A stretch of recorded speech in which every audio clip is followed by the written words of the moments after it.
Bismillahirrahmanirrahim. Alhamdulillahilladzi tahabbaba ila ibadihi bi anwa'in ni'am kay yarji'u wa yashkuru ala ma an'am. Ashhadu an la ilaha illallah wahdahu la syarika lah al-malikul a'zam wa ashhadu anna sayyidana Muhammadan abduhu wa rasuluhul mukarram.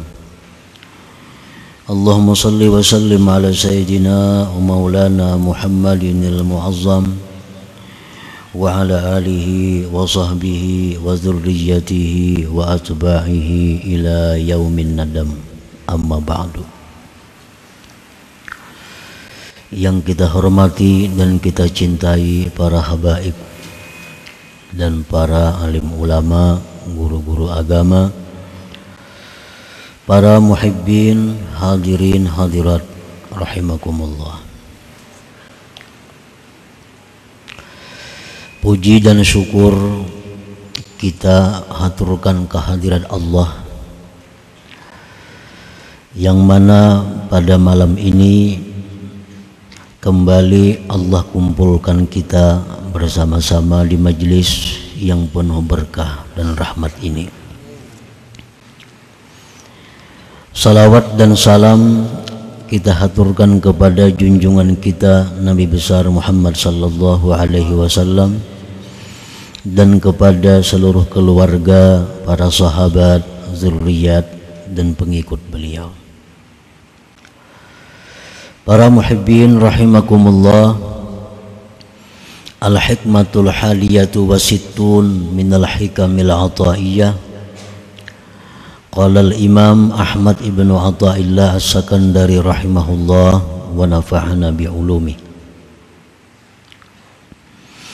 Hikmah yang ke-61 dari al-hikamil ataiyah. Berkata Imam Ahmad ibnu Athaillah as-Sakandari rahimahullah wa nafa'ana bi'ulumi. Man lam yuqbil 'ala Allah bimulatafatil ihsan siqa ilaihi bisalasilil imtihan. Yang artinya, barang siapa yang tidak berhadap atas Allah dengan kelembutan perbuatan baik Allah, niscaya dia dihalau kepada Allah dengan rantai-rantai ujian.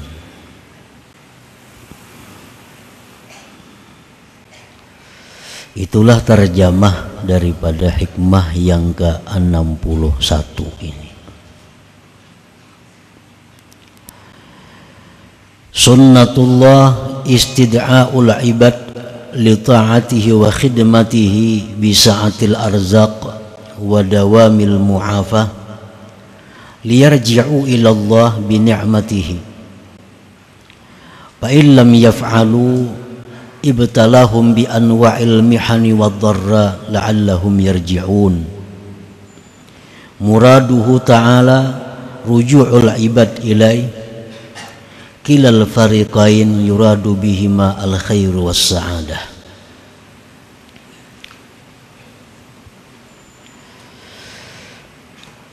Penjelasan daripada hikmah yang ke-61 tadi. Bermula sunnatullah,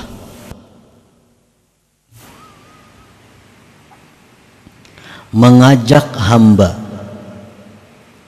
untuk taat kepadanya, mengabdi kepadanya dengan keluasan rezeki dan selalu afiat, agar mereka itu kembali kepada Allah dengan nikmatnya. Nah, maksudnya adalah bahwa Allah Ta'ala itu mengajak kita agar kita ini mencintai Allah, agar kita ini berhadap kepada Allah. Allah mengajak itu dengan memberikan berbagai macam nikmat, memberikan dengan berbagai macam rezeki, memberikan dengan berbagai macam kesehatan dan keafiatan.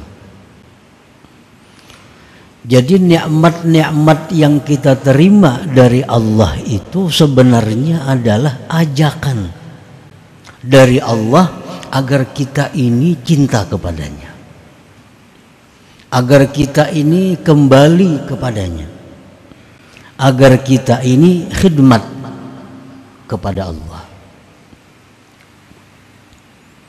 Nah, para muhibbin rahimakumullah, jadi setiap nikmat yang kita terima,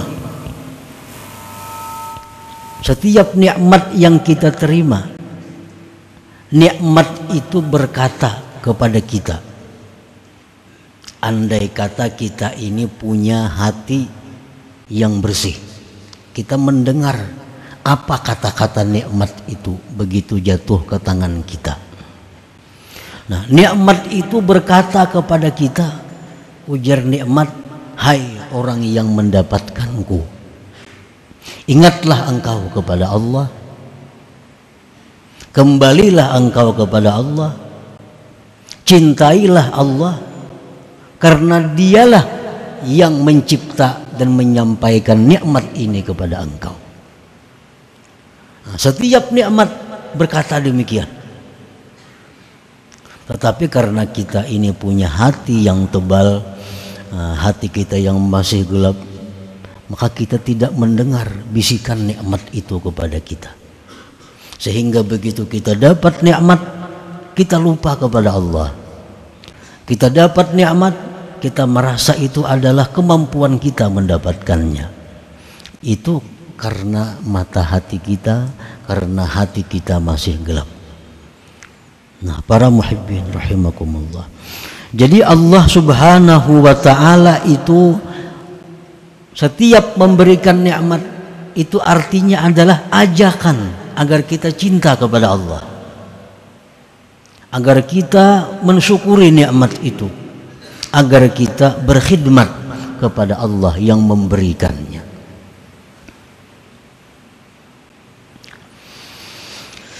Fa in lam yaf'alu, apabila mereka tidak memperbuat, dapat nikmat tapi mereka lupa kepada Allah,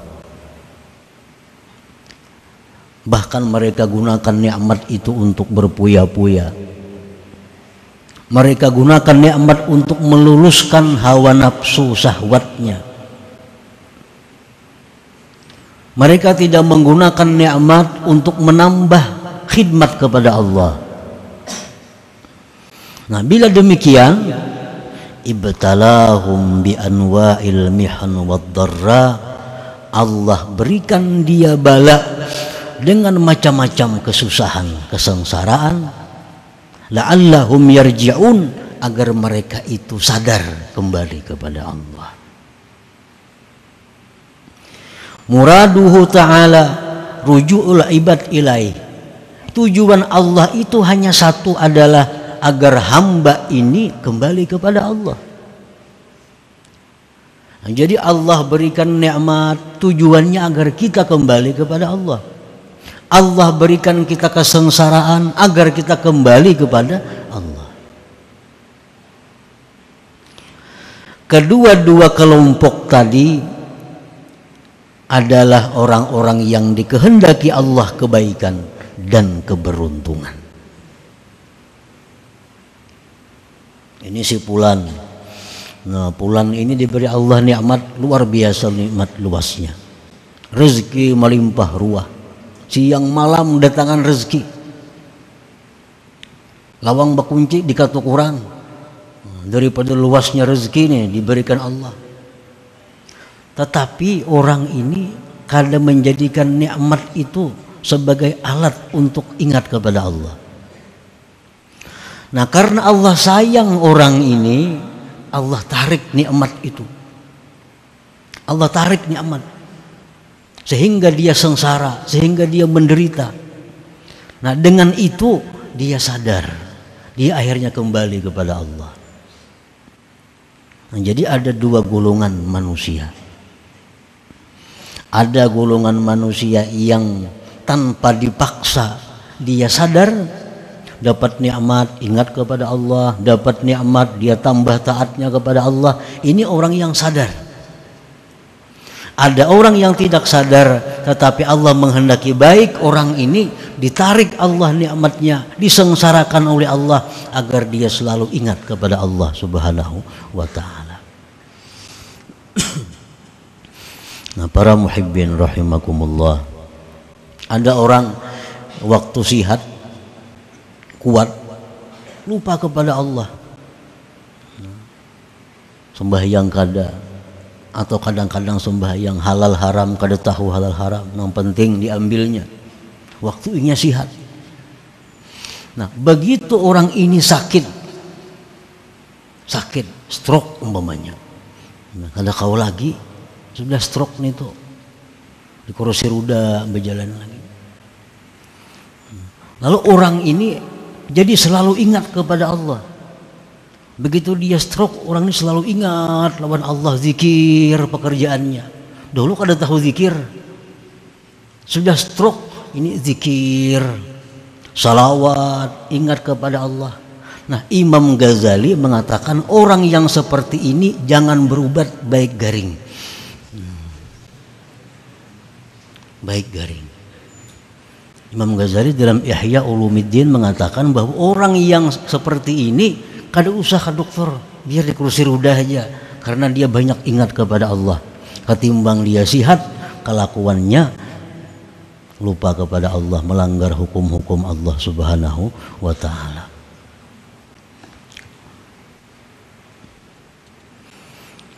Nah, orang nang kada disayangi Tuhan itu, orang nang kada disayangi Tuhan, nang kada dikehendaki Tuhan, orang ini ahli keberuntungan surga. Dia dapat nikmat lupa kepada Allah, ditambah Tuhan lagi nikmatnya, tambah lupa lagi, akhirnya mati dalam keadaan diistidraj, dilanjur oleh Allah. Nah, ini orang naudzubillah, orang yang tidak dikehendaki Allah kebaikan, orang yang tidak dikehendaki Allah penghuni surga.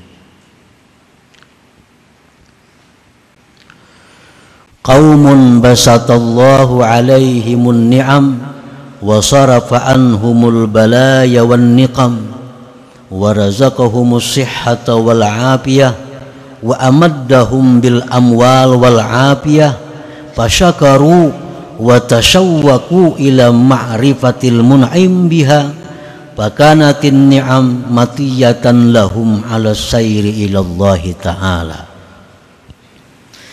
Ada satu kaum, satu kelompok manusia, Allah bukakan atas mereka itu nikmat-nikmat. Allah palingkan, Allah jauhkan dari mereka bala dan penyakit-penyakit.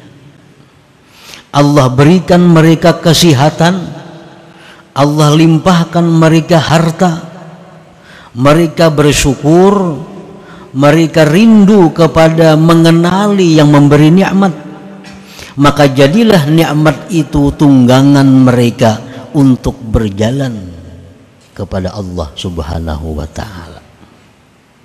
Ada orang-orang yang diberi Allah kesehatan, diberi Allah harta melimpah ruah, dihindarkan Tuhan dari malapetaka bala bencana. Lalu orang ini menjadikan nikmat tadi, harta benda tadi, dijadikannya kendaraan untuk menuju Allah. Ada kaum seperti itu, ada kelompok manusia seperti itu. Orang ini punya duit banyak, duit digunakannya untuk sabilillah. Orang ini punya kendaraan banyak, kendaraannya digunakannya untuk sabilillah. Jadi harta benda nikmat itu hanya tunggangan dia untuk mencapai keridhaan Allah. Ada hamba Allah yang seperti itu.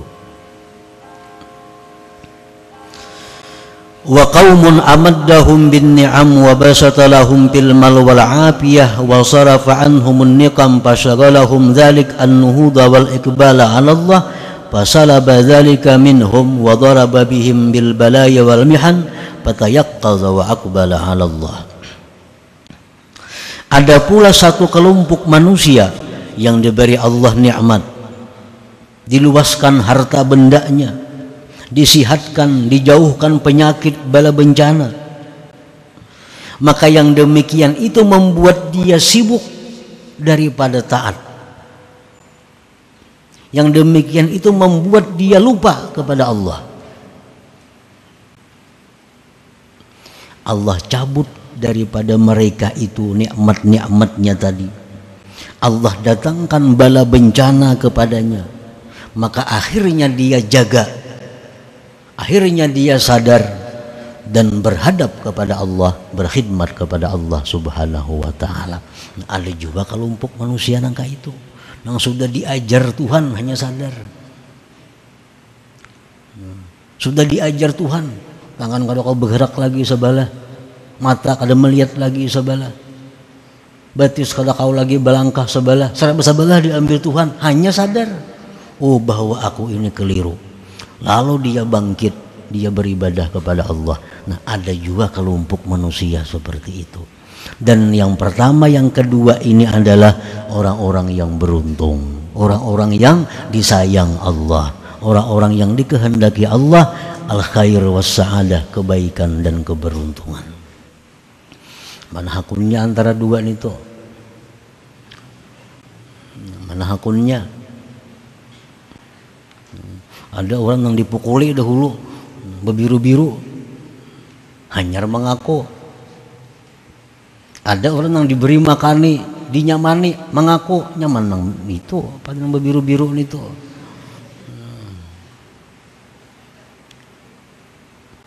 Itulah isyarat firman Allah dalam Al-Quran, walillahi yasjudu man fis samawati wal ardi taw'an wa karha. Artinya di muka bumi ini ada orang-orang yang taat kepada Allah dengan sukarela. Ada orang yang taat kepada Allah dipaksa. Ya, tadi diambil sudah kesehatan, diambil Tuhan harta benda, hanya taat. Tapi kedua-duanya itu adalah beruntung. Kedua-duanya adalah disayangi oleh Allah Subhanahu wa ta'ala. Nah, para muhibbin rahimakumullah, an-nasu ala salasati aqsam. Manusia terbagi tiga kelompok. Kelompok yang pertama disebut ahlus shimal, artinya orang-orang kiri, orang-orang kiri. Wa ahlul yamin, yang kedua orang-orang kanan. Yang ketiga was-sabiqun, ada kelompok yang dinamakan as-sabiqun. Jadi manusia ini seluruhnya kada lepas daripada tiga kelompok itu. Ada orang kiri, ada orang kanan, ada orang yang cepat, yang melaju, as-sabiqun. Amma ahlu shimal fala kalama alaihim idla iqbala lahum 'ala Allahi asla. Adapun kelompok kiri, orang-orang kiri, fala kalama alaihim, itu kada perlu dibicarakan, karena mereka itu tidak berhadap kepada Allah sama sekali. Itu kada perlu diuraikan. Ini orang yang diperbudak oleh hawa nafsunya, diperbudak oleh duniawinya. Tujuannya adalah semata-mata untuk mencapai kesenangan dunia. Walaupunnya sembahyang, puasa, berzakat, naik haji, umrah, tapi tujuannya semuaan untuk kesenangan dunia. Ini sembahyang tujuannya supaya awak sihat. Ini berzakat tujuannya supaya hartanya bertambah. Ini puasa tujuannya supaya ini naik haji, semuaan tujuannya duniawi. Nah, itu ahlus shimal. Itu kada perlu dibicarakan.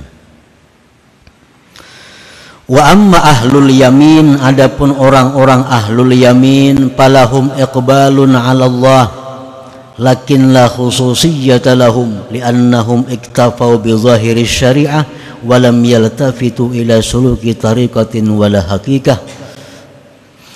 Adapun ahlul yamin, mereka itu orang-orang yang berhadap kepada Allah, tetapi orang ini tidak ada keistimewaannya, karena mereka itu hanya mencukupkan diri dengan zahir syariat, tidak menoleh kepada tarikat dan hakikat. Hanya sembahyang yang penting sah sembahyangnya, perkara diterima kada diterima itu kada perhatian. Ini puasa yang penting puasanya itu sah, diterima Tuhan atau kada itu kada tadi urusnya. Nah ini ahlul yamin.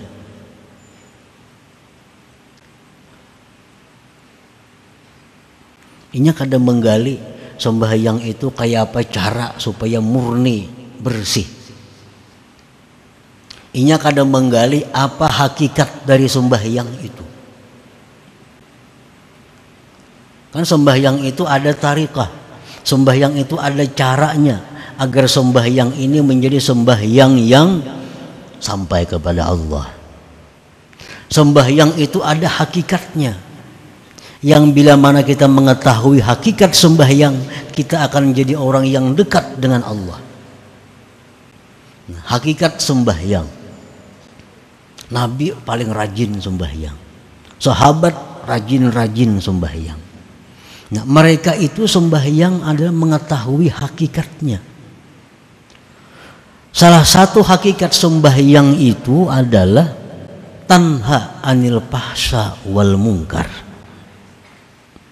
Nah, sembahyang itu salah satu hakikatnya adalah mencegah seseorang dari perbuatan buruk, perbuatan munkar. Itu sembahyang. Sembahyang itu hakikatnya adalah agar kita ini mencegah kemungkaran, menyuruh kebaikan. Nah, menyuruh kebaikan, mencegah kemunkaran itu adalah akhlaknya Allah. Akhlaknya Allah. Kan Allah tuh mengajak kita kebaikan. Allah mengajak kita untuk berbuat baik, menjauhi yang munkar. Nah, kalau kita sembahyang itu dengan benar, maka hakikat sembahyang itu akan menjadikan diri kita ini mencegah yang munkar, menyuruh yang ma'ruf. Berarti akhlak kita ini berdekatan dengan akhlaknya Allah Subhanahu wa ta'ala. Itu salah satu hakikatnya sembahyang. Sembahyang itu sendiri kadang mendekatkan kita kepada Allah. Sembahyang itu sendiri kadang mendekatkan kita kepada Allah. Yang mendekatkan kita kepada Allah adalah hakikat sembahyang itu, menjadikan diri kita ini berakhlak sama dengan akhlaknya Allah. Nah, orang ahlul yaminnya kada tahu urusan itu. Pentingnya sembahyang, pentingnya puasa, nya kada tahu hakikat itu macam apa, kada tahu. Nah, orang ahlul yamin ini walaupun berhadap kepada Allah, tapi tidak ada khususiyah, tidak ada keistimewaan bagi mereka. Wa ammas sabiqun, adapun orang-orang sabiqun. Nah, ini yang kita bicarakan. Orang-orang sabiqun ini ala kismain, dua macam. Kismun aqbala 'ala Allah bin ni'am pastaka ila ma'rifatil mun'im faja'ala an-ni'ama wasilatan ila al-wusul fa ahabbahu wa arrafah. Yang pertama adalah orang-orang yang berhadap kepada Allah, beribadah kepada Allah dengan ni'mat, dengan nikmat. Dia menerima nikmat-nikmat Allah setiap hari. Lalu dia rindu, hendak tahu siapa yang memberi nikmat ini. Pastaqa ilal mun'im. Dia rindu kepada yang memberi nikmat. Tiap hari memberi nikmat. Lalu inya rindu, hendak tahu siapa yang memberi aku nikmat tiap hari ini. Nah, maka dia jadikan nikmat itu adalah perantara dia untuk sampai mengenali Allah. Maka fa'ahabbahu wa arrafah, maka orang ini dicintai Allah dan Allah berikan dia ma'rifat. Nah, ini sabikun ngarannya, kelompok sabikun. Orang yang merasakan nikmat ini setiap hari datangnya dari Allah, lalu dia hendak tahu lawan Allah itu. Kayak apa caranya supaya tahu lawan Allah? Dia jadikan nikmat-nikmat itu kendaraannya untuk mengenali Allah. Akhirnya Allah cinta kepadanya dan Allah berikan ma'rifat kepadanya. Nah, itu golongan ashabul yam as-sabiqun yang pertama. Wa qismun aqbala 'ala Allah bi dhurubil balaya wal mihan faja'ala sabra 'alaiha war ridha wasilatan fa ahabbahu wa arrafa. Sabikun yang kedua, orang yang berhadap kepada Allah melalui bala bencana, melalui penyakit-penyakit. Diberikan Allah bencana harta, diberikan Allah penyakit, maka dia sabar. Dia sabar dan dia ridha. Maka dia jadikan sabar dan ridha itu wasilah dia untuk mendapatkan dari Allah. Ahabbahu wa arrafah, maka karena dia sabar, karena dia ridha dengan bala bencana, dengan penyakit dan sebagainya, Allah cinta kepadanya dan Allah berikan pula ma'rifat kepadanya. Nah, itu as-sabiqun juga ngarannya. Nah, para muhibbin rahimakumullah, jadi kesimpulannya bahwa yang ingin kita capai adalah menjadi orang-orang yang sabiqun. Tujuan kita yang pertama agar kita itu ma'rifat kepada Allah melalui nikmat-nikmat yang diberikan Allah. Kalau itu kada mampu, jalan yang kedua kita ma'rifat kepada Allah melalui bala bencana, penyakit dan malapetaka. Yang penting intinya adalah fa'ahabbahu wa arrafah, Allah cinta kepada kita dan Allah berikan ma'rifat kepada kita, baik jalan nikmat atau jalan nikmah, jalan bencana atau malapetaka. Nah, para muhibbin rahimakumullah, selanjutnya hikmah yang ke-62. La hadratin Nabi sallallahu alaihi wasallam, al-Fatihah. Iyyaka na'budu wa iyyaka nasta'in, ihdinas siratal mustaqim, siratal ladzina an'amta 'alaihim ghairil maghdubi 'alaihim. Ya Allah biha, ya Allah biha, ya Allah bi husnil khatimah. Ya Allah biha, ya Allah biha, ya Allah bi husnil khatimah. Ya Allah biha, ya Allah biha, ya Allah bi husnil khatimah. ويا أيها الرجل منه شفاعة صلوا عليه وسلموا تسليما اللهم صل وسلم